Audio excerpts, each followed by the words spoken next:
मैं डॉक्टर देवेंद्र कुमार मिश्र, सहायक professor, JLS college Majhaulia, west Champaran, department of history. आज हम सम्राट अशोक के विषय पर बात करेंगे। सम्राट अशोक महान सम्राट के रूप में जाने जाते हैं। विश्व में सम्राट तो कई हुए, लेकिन कुछ चुनिंदा महान सम्राटों में अशोक एक थे। संसार में अभी तक केवल 3 राजाओं को ही उनके नाम के साथ महान सम्राट की कहकर संबोधित किया जाता है। एक अलेक्जेंडर, दूसरे अकबर और तीसरे सम्राट अशोक। भारत का संपूर्ण इतिहास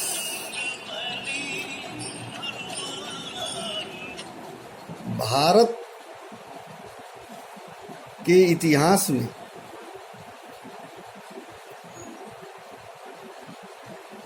केवल बौद्ध मत के द्वारा अशोक ही एकमात्र ऐसे मूल भारतीय राजा हुए जिन्होंने सारे हिंदुस्तान समेत आज का जो नेपाल है, बांग्लादेश है, पाकिस्तान है, अफगानिस्तान है आदि को एक देश और एक झंडे के नीचे उन्होंने जीत हासिल की।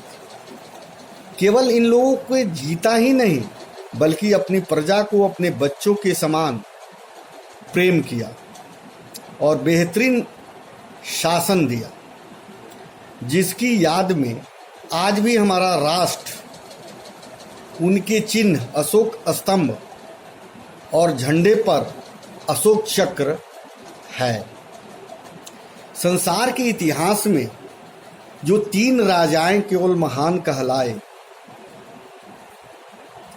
उनके नाम के साथ जो महान का संबोधन किया गया,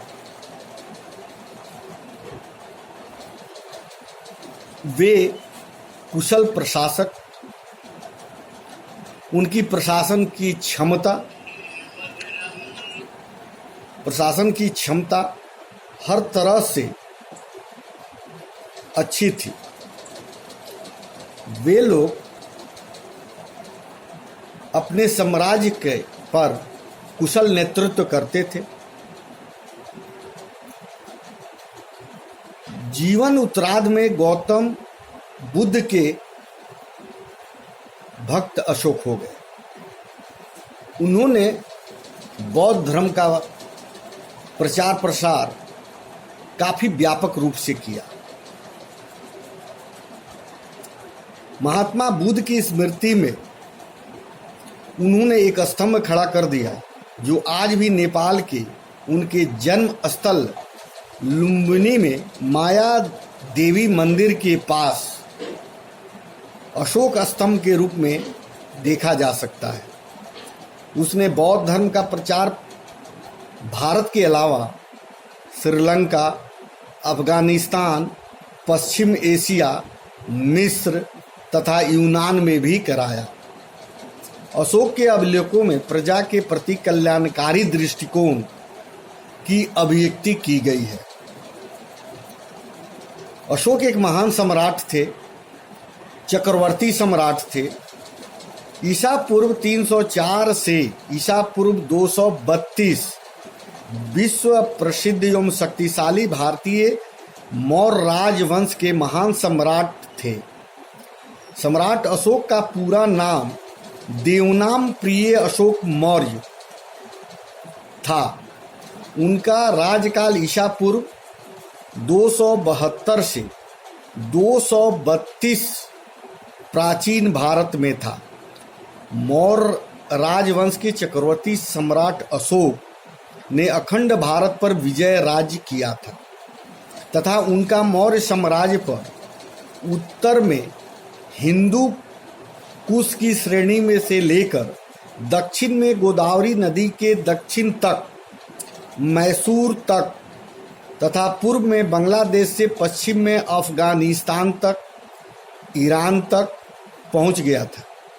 सम्राट अशोक का साम्राज्य आज का संपूर्ण भारत, पाकिस्तान, अफगानिस्तान, नेपाल, बांग्लादेश, भूटान, म्यांमार के अधिकांश भूभाग पर था।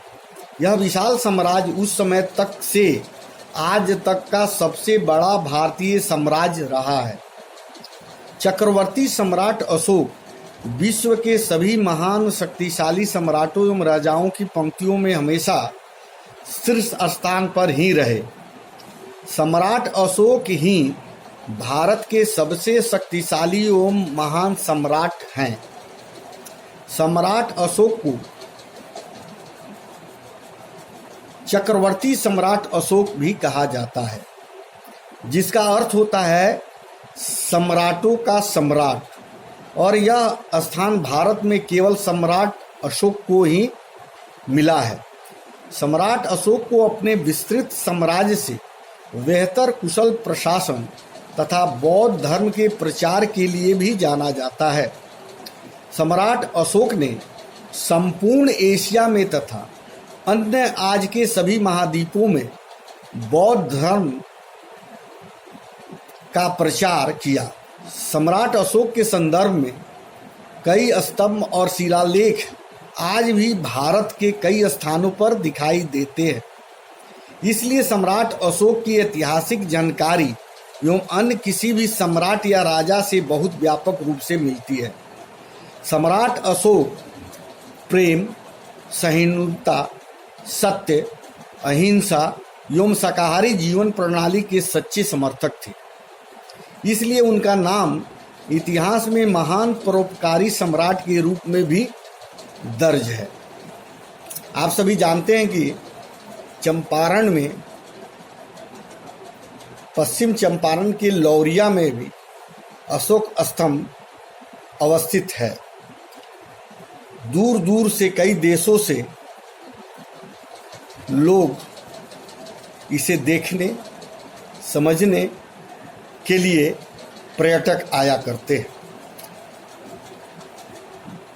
सम्राट अशोक के जीवन के उत्तरार्ध में भगवान बुद्ध की मानवतावादी शिक्षाओं से प्रभावित होकर बौद्ध हो गए और उन्हीं की स्मृति में उन्होंने कई स्तंभ खड़े कर दिए, जो आज भी नेपाल में स्थित है। सम्राट अशोक बौद्ध धर्म का प्रचार कई जगह कराए। उनका आरंभिक जीवन जो था,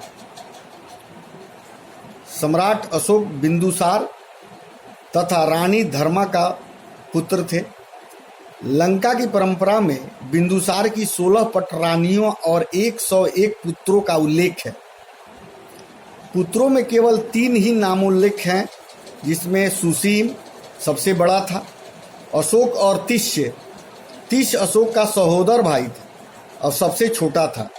एक दिन उसके स्वप्न में ऐसी बातें आई कि उसका बेटा एक बहुत बड़ा सम्राट बनेगा। उसके बाद उसने राजा बिंदुसार ने अपनी रानी को बताया। चूंकि धर्मा को कोई क्षत्रिय कुल में नहीं थी, अतः उसको कोई विशेष स्थान राजकुल में प्राप्त नहीं था। बचपन में उनको कड़ी प्रतिस्पर्धा रहती थी। अशोक के बारे में कहा जाता है कि वो बचपन से सैन्य गतिविधियों में प्रवीण थे। 2000 वर्षों के पश्चात सम्राट अशोक का प्रभाव एशिया, मुख्यतः भारतीय उपमहाद्वीप में देखा जा सकता है। अशोक काल में उकेरा गया प्रतीकात्मक चिन्ह, जिन्हें हम अशोक चिन्ह के नाम से भी जानते हैं, आज भारत का राष्ट्रीय चिन्ह है। बौद्ध धर्म के इतिहास में गौतम बुद्ध के पश्चात सम्राट अशोक का स्थान ही आता है। अशोक की एक पत्नी का नाम तीक्ष्णरक्षिता मिलता है। उसके लेख में केवल उनकी पत्नी करुणाविक एवं दिव्यदान में अशोक के 2 भाइयां सुसीम और विगतासोस का नाम भी उल्लेख है। चक्रवर्ती सम्राट ने अपने साम्राज्य का काफी विस्तार किया। अशोक उस समय तक्षशिला का प्रांतपाल था। तक्षशिला में भारतीय यूनानी मूल के बहुत लोग रहते थे। इसमें वह क्षेत्र विद्रोह के लिए उपयुक्त था। सुसीम ने अकुशल प्रशासन के कारण भी उस क्षेत्र में विद्रोह पनप उठा था। राजा बिंदुसार ने सुसीम के कहने पर राजकुमार अशोक को विद्रोह को दमन करने के लिए वहां भेजा। अशोक के आने की खबर सुनकर ही विद्रोहियों ने उपद्रव खत्म कर दिया, बंद कर दिया। विद्रोह बिना किसी युद्ध के ही खत्म हो गया। हालांकि यहाँ पर विद्रोह एक बार फिर अशोक के शासनकाल में हुआ था, पर उसका उन्होंने बलपूर्वक उस उपद्रव को कुचल दिया। अशोक की इस प्रसिद्धि से उसके भाई सुसीम को सिंहासन न मिलने का खतरा बढ़ गया। उसने सम्राट बिंदुसार से कहकर अशोक को निर्वासन में डाल दिया। अशोक कलिंगा चला गया। वहां उसे मत्स्य कुमारी कैकेयी से प्यार हो गया। कुछ ऐसे साक्ष्य मिलते हैं कि अशोक ने अपनी दूसरी और तीसरी रानी भी बनाया। इसी बीच उज्जैन में विद्रोह हो गया। अशोक को सम्राट बिंदुसार ने बुलाकर उस विद्रोह को दबाने के लिए उज्जैन में भेजा। हालांकि उसके सेनापतियों ने विद्रोह को दबा दिया, पर उसकी पहचान और उसकी बातों को गुप्त रखा गया। वह बौद्ध सन्यासियों के साथ रहते। इसी दौरान उसने बौद्ध विधि विधानों और शिक्षाओं का पता चला था। यहाँ पर एक सुंदरी जिसका नाम देवी था, उससे अशोक को प्रेम हो गया। स्वस्थ होने के बाद अशोक ने उससे विवाह कर लिया। कुछ वर्षों बाद सुसीम से तंग आ चुके लोगों ने अशोक को राज सिंहासन हथिया लेने के लिए प्रोत्साहित करने लगे। सम्राट बिंदुसार अब वृद्ध हो चले थे और काफी कमजोर हो गए थे। जब वह आश्रम में थे तब उनको खबर मिली कि उनकी मां को उनके सौतेले भाइयों ने मार दिया। तब उन्होंने महल में जाकर अपने सारे सौतेले भाइयों की हत्या कर सम्राट बन गए। सत्ता संभालने ते ही अशोक ने पूर्व तथा पश्चिम दोनों दिशाओं में अपना साम्राज्य फैलाना शुरू किया। उसने आधुनिक असम से ईरान की सीमा तक साम्राज्य के 8 वर्षों में विस्तार कर लिया।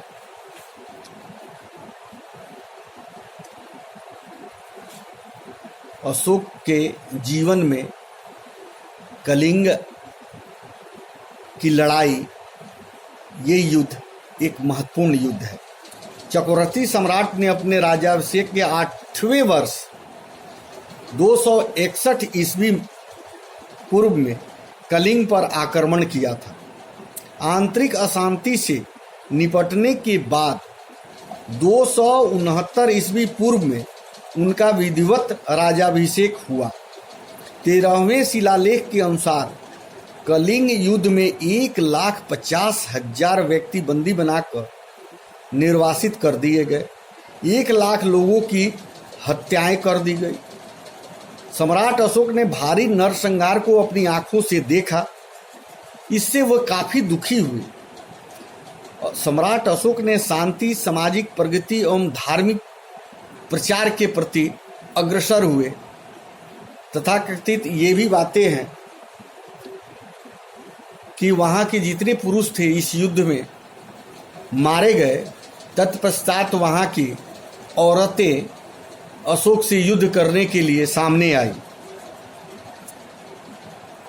इतने सारे लोगों की मृत्यु को देख कलिंग युद्ध में सम्राट अशोक का हृदय परिवर्तन हुआ। उनका हृदय मानवता के प्रति दया, करुणा से उद्वेलित हो गया। उन्होंने युद्ध की क्रियाओं को सदा के लिए बंद कर देने की प्रतिज्ञा की। यहाँ से आध्यात्मिक और धर्म विजय का युग शुरू हुआ। उन्होंने महान बौद्ध धर्म को अपना धर्म स्वीकार किया। सिंगली अनुसूची और दीपवंश और महावंश के अनुसार सम्राट अशोक को अपने शासन के 14वें वर्ष में निगोथ नामक भिक्षु द्वारा बौद्ध धर्म की दीक्षा दी गई थी। तत्पश्चात मोगाली पुत्र निश के प्रभाव से वह पूर्णतः बौद्ध हो गए। दिव्य दान के अनुसार सम्राट अशोक को बौद्ध धर्म में दीक्षित करने का श्रेय उपगुत नामक बौद्ध भिक्षु को जाता है। सम्राट अशोक अपने शासन काल के 10वें में सर्वप्रथम बोध गया की यात्रा की थी। तत्पश्चात उन्होंने राजशाक के 20वें वर्ष में लुम्बिनी की यात्रा की तथा लुम्बिनी ग्राम को कर से मुक्त घोषित कर दिया था। अगले बार में हम बौद्ध धर्म के विषय पर चर्चा करेंगे और उसके शिलालेख के बारे में विस्तृत जानकारी देंगे। बौद्ध धर्म के शिलालेख में क्या क्या है, कहाँ कहाँ है और किन किन जगहों पर क्या उस शिलालेख में किस भाषा का प्रयोग किया गया है, इन सब बिंदुओं पर हम अगले व्याख्यान में चर्चा करेंगे। आज इतना ही। धन्यवाद। घर में रहिए, सुरक्षित रहिए, कोविड-19 महामारी से बच के रहिए। धन्यवाद।